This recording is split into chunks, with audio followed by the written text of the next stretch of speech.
to Stefan Eats. Today we're gonna do a big Japanese day. We're gonna try to explore foods that are not sushi because we have about a billion sushi places here in Vancouver. So we're gonna try to explore the other stuff, the stuff that's a little bit less common, the unique foods. The first place we're gonna try out, and hopefully we can get in, it's called Giusen. It's a brand new place that specializes in grilled beef tongue. So really unique place. Let's go. You know, can you do this? Can you put the tongue up to your nose?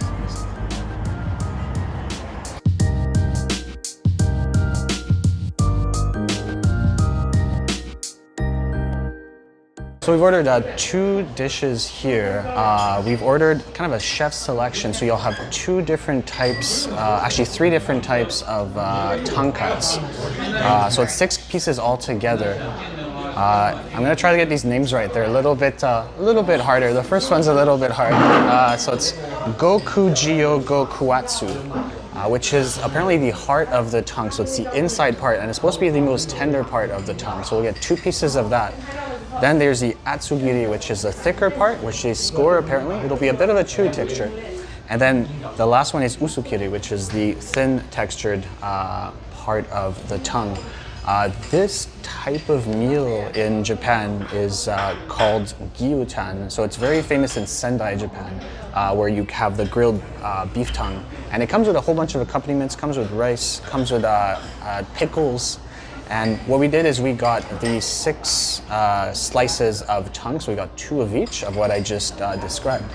And then also what's really cool is they have a curry. So we got a curry made with a beef tongue, and then they'll have just an egg on top of that. So really cool. So we have our 6 pieces of tongue, and here we have, I'm gonna just look on this menu just to make sure I got the name right. But we got the Gokujio Gokuatsu. So this is the premium, the center of the tongue. This one's supposed to be very, kind of the more premium part of it. So let's get the, oh, look at the cool design right there on the chopstick. Very nice. What you're supposed to do is, this is mountain yam, and you're supposed to actually pour this onto the rice. So let's do that right now. Oh, that looks a little bit slimy. That's kind of cool. Okay, perfect. This is oxtail soup right here. So this is supposed to accompany this dish. I'm not sure what this is. It looks like maybe some kind of bean, or I'm not quite sure, but we're gonna dig right into this tongue right here. It's funny, they're actually both, it's exactly the same on both sides, so I'm kind of not quite sure which. Let's try this one. Let's try this one here. All right, cool. Look at this beautiful piece. Whoa, okay. Look at this right there. Wow, beautiful.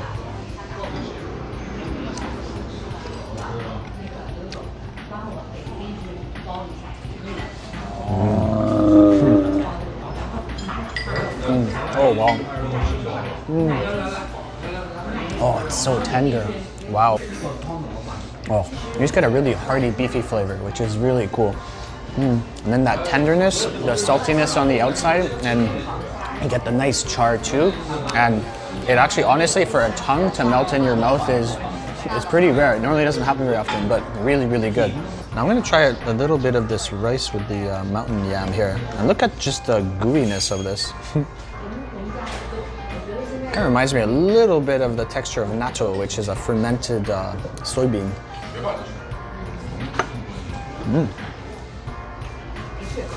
Oh wow.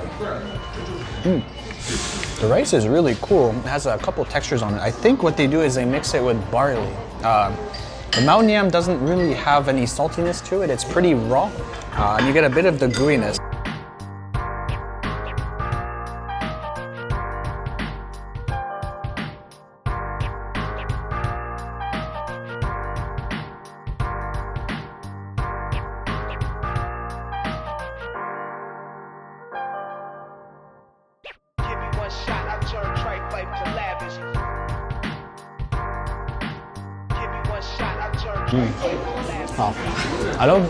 Tongue is really good because you can really get the essence of the beefy flavor.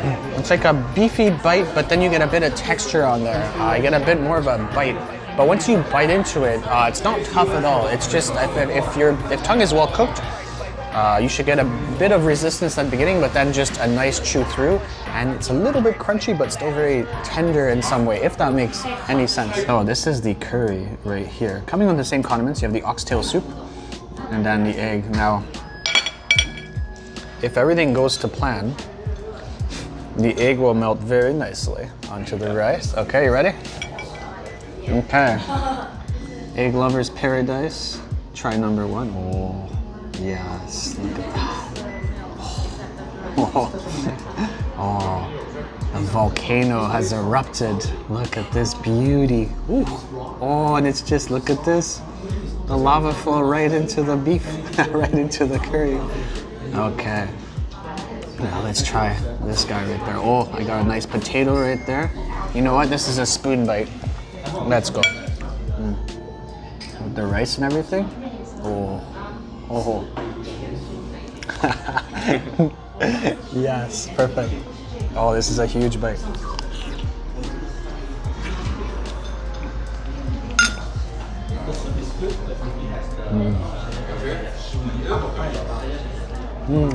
I really like the beef in there. Oh, the egg. The creaminess of the egg. The beef is kind of, I think it's a beef tongue too. They braise it for a bit longer, so it kind of falls apart a little bit. And then you get the curry, which is not too strong. It's a bit of a light curry, but the tenderness of that beef with the egg and the rice it's really good. Preferably, I like stronger curries for my liking, but overall, really solid. And I mean, how could you not love this? I mean, look at this beauty right there.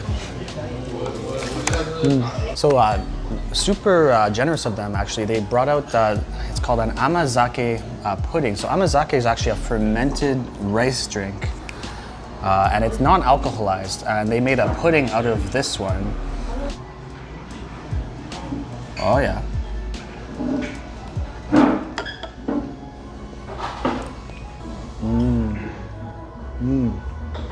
Oh, that brings me back actually. It reminds me of a very creamy, luscious crème caramel. It's like a French dessert.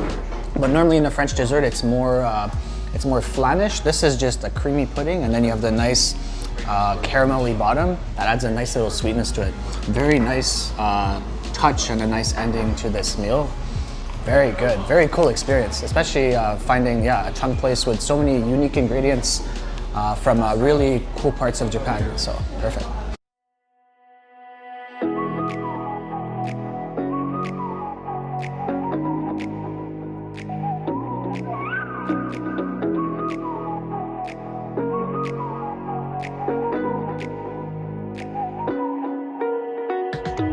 You're the night sky trying to make me see your stars, but the dark gets lonely.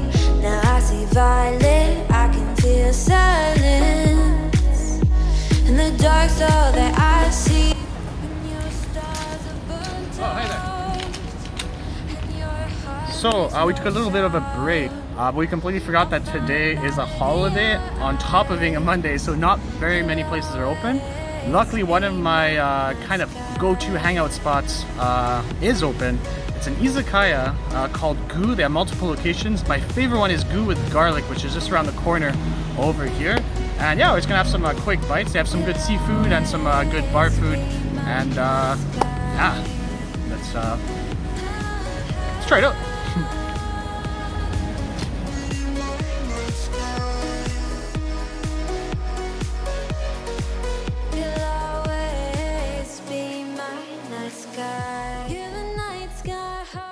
So comfortable. Kind of stuck in this corner over here.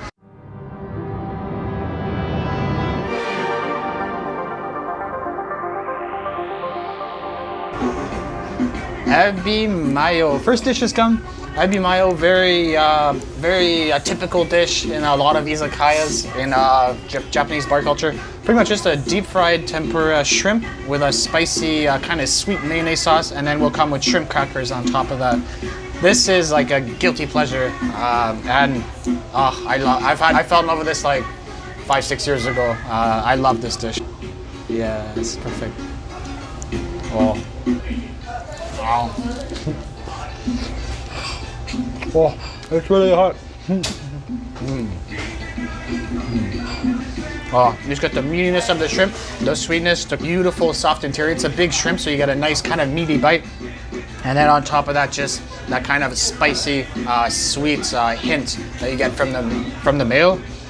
Very simple, but when it's well done, it's such a good dish, and it's so addictive. If you put me on a deserted island, I would choose this dish as one of the dishes I could pretty much eat every day. It's so good.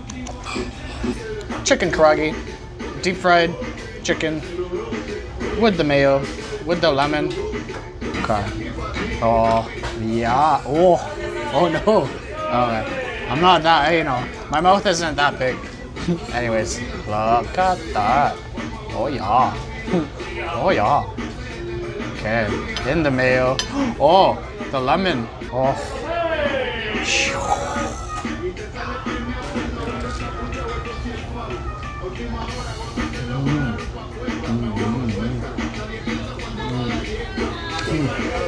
Perfectly fried.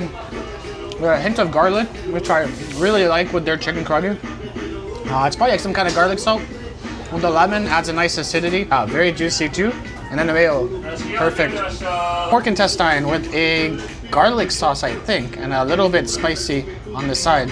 Little innard there, you got some sesame seeds with the garlic sauce. This is right here. I think this is the chili sauce on top of that.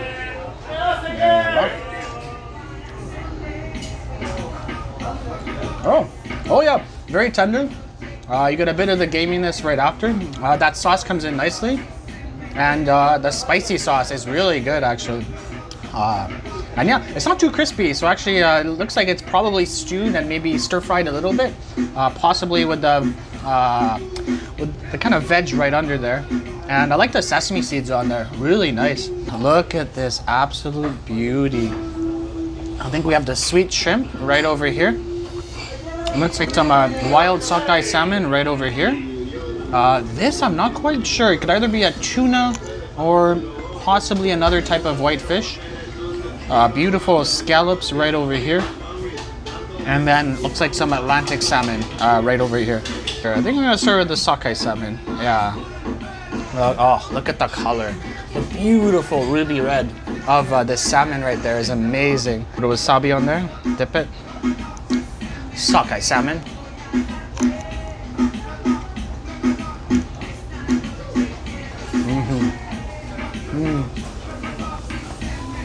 Oh, the sockeye salmon, you get such a deep flavor. It's very different than Atlantic salmon. Atlantic salmon, you get more butteriness, but this one just gives you like a deeper, more complex salmon flavor. Let's see, what are you? It could be tuna, but it's the skin doesn't really say tuna to me, and the size of it doesn't also. Yeah, I think it's horse mackerel. Let's see.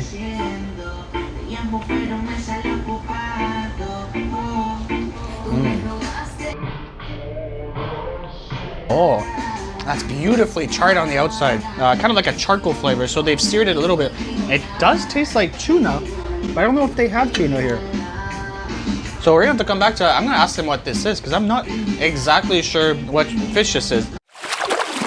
This is one of my faves. I love raw scallop. It's one of my favorite things in the world. And look how beautiful this is right here. Oh, and with little eggs on there too. Beautiful. Oh.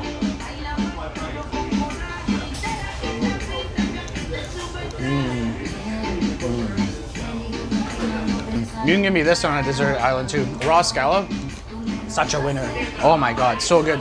It's so delicate and it's so soft, and especially when you mix it with a bit of saltiness and a bit of that kick from the horseradish, it's such a beautiful bite. Okay. Oh, okay, so you got the head, and oh, look at that. Oh.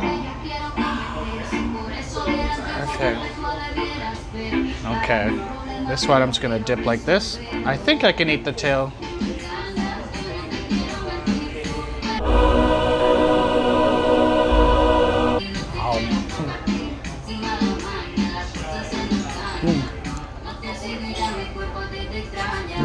Don't eat the tail. But you get some brininess right away, so you get the ocean flavor, and then the sweetness hits you right after. The texture is beautiful, really soft, really buttery. For people who are a bit adventurous, this isn't over. Oh yeah, we're doing this. Let's go. Oh yeah, ocean. Very oceany, but I love it. It's so good. Atlantic salmon. This guy will just be buttery, really enjoyable. I like putting a bit of this guy on there. Oh, that's a lot of wasabi. Uh-oh. Wasabi life. Oh yeah, wasabi life.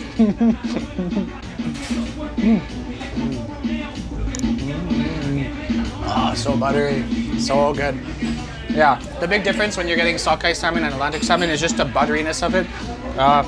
Atlantic salmon will not have like that much flavor, but what it lacks in flavor is just, it makes up for an ultimate butteriness, and it just dissolves in your mouth.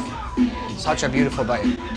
Okay, and if that wasn't enough, we decided to go for more salmon. So, right over here, look at those beautiful salmon eggs right there. So this is a Salmon Ikura Don. And look at that beauty right there. Oh, I didn't even get rice on this. That's okay. It doesn't matter. Oh, those beautiful salmon eggs too.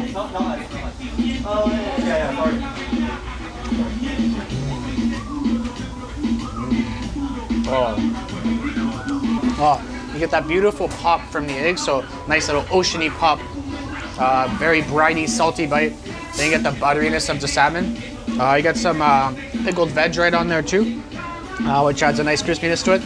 Looks like there's some shredded daikon, and on the rice, such a beautiful bite. Then you have a bit of the seaweed right there too, which looks really nice. This all together, I can't ask for a better bowl here. This is a bowl of love.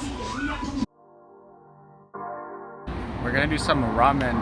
It's a place called MOTOMACHI, and it's very well known for having a kind of coal ramen or charcoal ramen.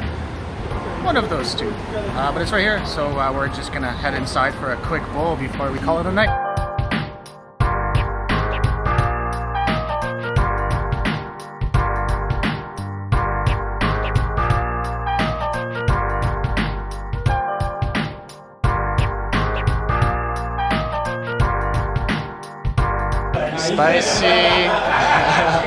Spicy pork gyoza. Let's go. Oh, very crispy at the bottom there. Oh, look at that.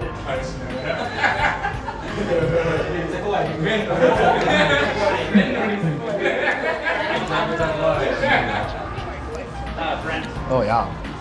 Okay, inside, very, very juicy. Not really spicy actually, but really good. Nice crispiness on the bottom. And the sauce, solid gyoza, very good.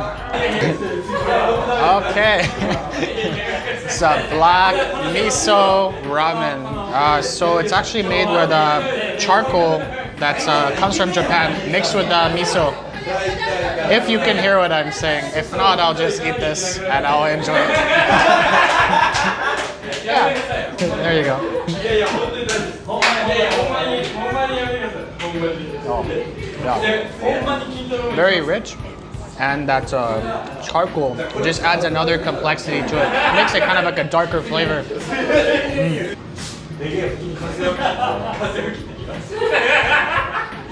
And of course, do it the Japanese way, you just slurp it up. Maybe a bit less.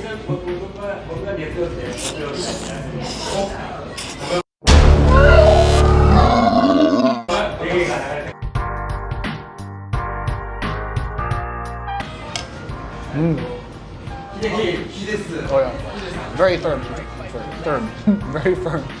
The chashu right here.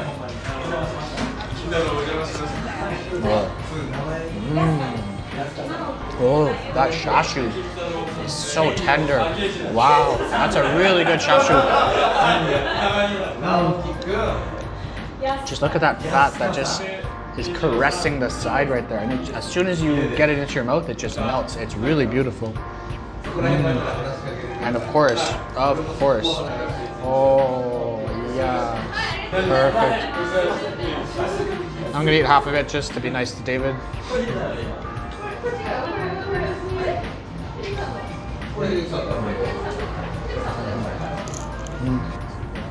Alright, thank you so much for joining us today on this epic Japanese adventure in Vancouver. If you like our videos, please subscribe, comment below, hit the bell icon, and yeah, let us know how we're doing, and we'll see you very, very soon. Okay, ciao.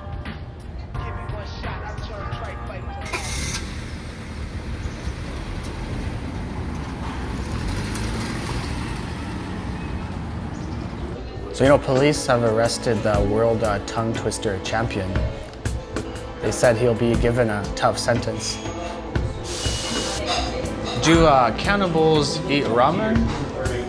Or do they cook them first? So stupid. You know, like ramen? Yeah? No? Yeah. Okay, I'll stop. That's fine.